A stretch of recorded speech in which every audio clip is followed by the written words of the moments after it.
नमस्कार, स्वागत छ तपाईहरूलाई विश्व विशेषमा। सदाबहार मुस्कुराइरहेका हिमालदेखि मनै छुने कञ्चन समुद्रहरूको दृश्यले सजिएको युरोप साँच्चै नै सुन्दर र मनमोहक छ। त्यति मात्र नभएर प्राचीन सभ्यतादेखि आधुनिक विश्वको विकास तथा समृद्धिको आधार थलोको रूपमा युरोप रहेको छ। आउनुहोस् आजको भिडियोमा तपाईँ हामी सँगै यात्रा गरौँ युरोपका 5 सुन्दर देशहरूको। आयरल्यान्ड। आयरल्यान्ड उत्तरी एटलान्टिक समुद्रमा रहेको देश हो। यो देशलाई बेलायतबाट नर्थ च्यानल, आइरिस सी र सेन्ट जोर्ज च्यानलले छुट्टाएको छ। आयरल्यान्ड एक विशाल समुद्री टापुबाट बनेको देश हो। यो टापु युरोपकै तेस्रो ठुलो टापु हो। आयरल्यान्ड युरोपकै रङ्गीन देशहरूमध्ये एक हो भन्दा फरक पर्दैन। आयरल्यान्ड युरोपको एक सुन्दर देश त हो नै, त्यति मात्र नभएर यसका ऐतिहासिक, कलात्मक र सांस्कृतिक आयामहरू पनि उत्तिकै रोचक छन्। आयरल्यान्डका नागरिकहरूलाई युरोपकै सबैभन्दा धेरै आत्मीय मानिसहरूका रूपमा लिइन्छ। आयरल्यान्डको प्राकृतिक सुन्दरताको बयान शब्दमा जति गरे पनि फिका पर्न जान्छ। क्लिफ्स अफ मोहेरमा लहराउँदै पहाडमा ठोक्किँदै गरेका समुद्रका छालहरूले तपाईँको मनलाई शीतलता दिनेछन्। क्लिफ्स अफ मोहेरको सुन्दरताको दृश्य तपाईँले ह्यारी पटर र प्रिन्सेस ब्राइड जस्ता हलिउड सिनेमामा पनि देख्न सक्नुहुन्छ। साथसाथै क्लिफ्स अफ मोहेर चराका पारखीहरूको लागि तीर्थस्थलभन्दा कम छैन। आयरल्यान्डको समुद्री तटीय क्षेत्रमा रहेको अर्को मनमोहक ठाउँ हो डिङ्गल पेनिन्सुला। यो क्षेत्र यसका शान्त प्राकृतिक दृश्य, खुम्चिएका पहाड र मनोरम गाउँहरूको सङ्गमस्थल हो। त्यति मात्र नभएर आयरल्यान्डमा अनगिन्ती क्यासलहरू सुन्दर पहाडहरूको टुप्पोमा रहेका छन्। ती क्यासलहरू कुनै पनि परिकथाका दरबार जस्ता देखिन्छन्। इटली। इटली युरोपको दक्षिण पूर्वी भागमा रहेको छ। यो देश जुत्ता जस्तो आकारको छ। इटली यसको जीवन्त इतिहास र आधुनिक विलासिताको संयोजन भएको देश हो। प्राचीन रोमन साम्राज्यको उद्गम थलो रहेको इटली प्राकृतिक सम्पदामा पनि त्यत्तिकै मनमोहक छ। फ्रान्स, स्विट्जरल्यान्ड, अस्ट्रिया र स्लोभेनिया यस देशका छिमेकी राष्ट्र हुन्। इटलीको राजधानी रोमभित्र संसारकै सबैभन्दा सानो राष्ट्र भेटिकन सिटी पनि रहेको छ। भेटिकन सिटी विश्वभरिका क्याथोलिक क्रिस्चियनहरूका लागि पवित्र स्थल हो। फरारी, ल्याम्बोर्गिनी जस्ता महँगा गाडीका ब्रान्डहरू इटालियन हुन्। 14औं शताब्दीमा निर्माण भएको पिसाको लिनिङ टावर आफ्नो ढल्किएको स्वरूपका कारण प्रसिद्ध छ। प्राचीन रोमन कालमा बनेको कोलोसियम रङ्गशाला पनि इटालीको भव्य इतिहासको साक्षी बनेको छ। तपाईलाई पानीमाथि बनेको भेनिस सहरको दृश्य कुनै काल्पनिक कथा जस्तो लाग्छ। यस्तो अपार सुन्दरताले सजिएको सहरमा एक घरबाट अर्को घर जान पनि डुङ्गा सयर गर्नुपर्छ। इटालीमा 4 ज्वालामुखीहरू अझै पनि विस्फोट भइरहने गर्दछन्। ती मध्येको स्ट्रोम्बोली भोल्केनो समुद्रको बीचमा एक सुन्दर टापुमा रहेको छ।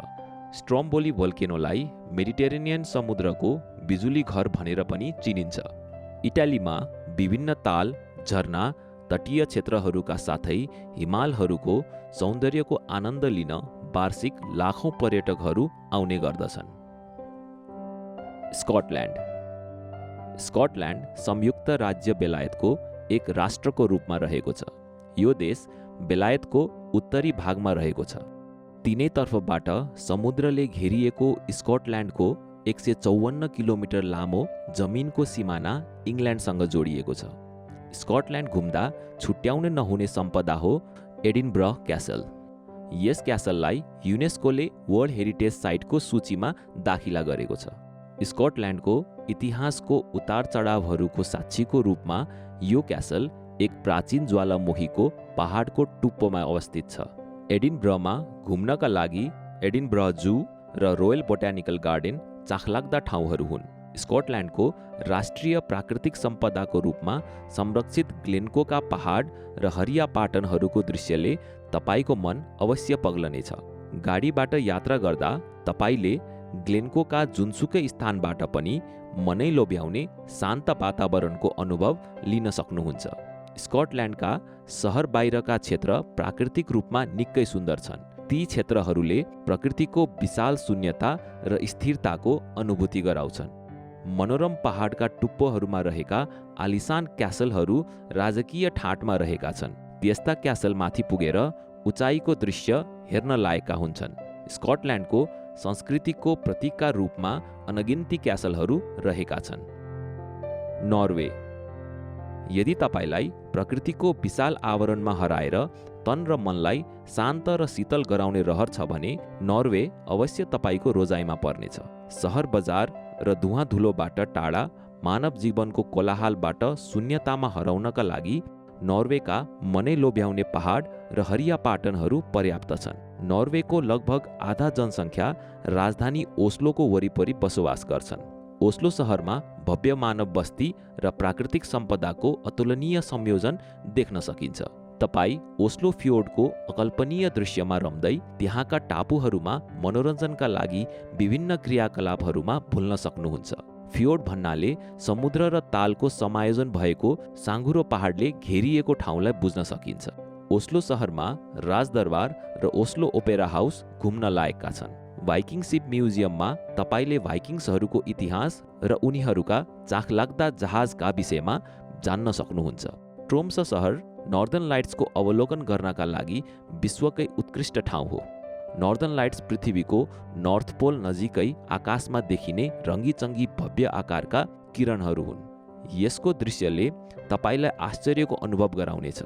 नर्दर्न लाइट्सको अवलोकन गर्न जाडो याम उपयुक्त हुन्छ। त्यति मात्र नभएर गर्मी याममा नर्वेको उत्तर भेगबाट मध्यरातमा सूर्यको किरणको अनुभव लिन सकिन्छ।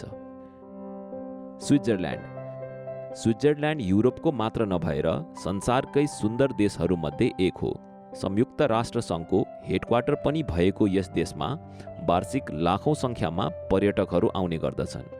यो देश नेपाल जस्तो भूपरिवेष्टित मुलुक हो, अर्थात् यो देशको पनि समुद्रसँग सिमाना जोडिएको छैन। स्विट्जरल्यान्डका विशाल र सुन्दर एल्प्स हिमालका श्रृङ्खलाले 60% भन्दा धेरै भूभागहरू ओगटेको छ। अग्ला हिमाली पहाडका काखमा अवस्थित स्वच्छ तालहरूले यस देशलाई स्वर्ग जतिकै भव्य बनाएको छ। हरियालीले सजिएको थुम्कोहरूको फेदमा रहेको ताल लुसेरिनले पक्कै पनि तपाईलाई मोहनी लगाउनेछ। यो ताल स्विट्जरल्यान्डको चौथो ठुलो ताल पनि हो। तालको प्रतिबिम्बमा मुस्कुराइरहेका हिमालहरूले तपाईको ध्यानलाई खिचिराख्नेछन्, जिस्काइराख्नेछन्। यसमध्ये युरोपेली देशमा एल्प्स हिमालबाट बगेका हिमनदीहरू अर्को छुट्याउनै नहुने ठाउँमध्ये पर्छ। एल्प्स हिमाली क्षेत्र हाइकिङ र स्किइङ गर्न उपयुक्त क्षेत्र हो। त्यसका साथै यस्ता मोहनी लगाउने अग्ला र विकट हिमालमा पुग्न तपाईँ केबल कारको सयर गर्न सक्नुहुन्छ। ती केबल कारहरू दृश्यावलोकनका लागि बनाइएका हुनाले खुला प्रकृतिका हुन्छन्। स्विट्जरल्यान्ड आफ्ना ब्याङ्क, महँगा घडीका ब्रान्ड र एकदमै मिठो चकलेटहरूका लागि प्रसिद्ध भए तापनि यस देशको भुल्नै नसकिने पक्ष भनेको यस देशको बृहत प्राकृतिक सुन्दरता नै हो। स्विट्जरल्यान्डको अर्को छुटाउनै नहुने गन्तव्य हो सिलोन क्यासल। यो मध्यकालीन क्यासल जति सुन्दर बनावटमा छ त्यति नै सुन्दर रहेको छ यसको वातावरण। लेक जेनेभाको टापुमा बनेको यो क्यासल अत्यन्तै मनमोहक छ। उक्त क्यासल स्विट्जरल्यान्डको भव्य इतिहासको एउटा सशक्त नमुना हो। एल्प्स हिमालको सौन्दर्यको ताजको रूपमा म्याटरहर्न हिमाल रहेको छ। यो विश्व प्रसिद्ध हिमालको रमणीय आनन्दमा हराउँदै तपाईँ जम्याट गाउँमा हराउन सक्नुहुनेछ। जम्याट हिमाली भेगमा रहेको निकै मनमोहक स्थल हो। तारे होटल र भव्य रेस्टुरेन्टसम्मको सुविधा भएको यस गाउँका सुन्दर स्थानहरूलाई जोगाइराख्न कारहरू निषेध गरिएको छ। युरोपकै सबैभन्दा सुन्दर देशको उपमा पाएको स्विट्जरल्यान्ड साँच्चै नै छुटाउन नहुने गन्तव्य हो। यसका हिमालबाट बगेका हिमनदी, पहाडहरूसँग साइनो जोडेका तालहरू र विकटतासँगै विकसित आधुनिक सुविधाहरूले तपाईको यात्रा अवश्य अविस्मरणीय हुनेछन्। यी थिए युरोपका 5 सुन्दर देशहरू। तपाईलाई आजको भिडियो हेरेर युरोपको कुन चाहिँ देश घुम्न जान मन लाग्यो तल कमेन्टमा लेख्नुहोला। साथै तपाईलाई आजको भिडियो मन परे लाइक गर्नुहोला र च्यानललाई सब्स्क्राइब गर्न नभुल्नुहोला। धन्यवाद।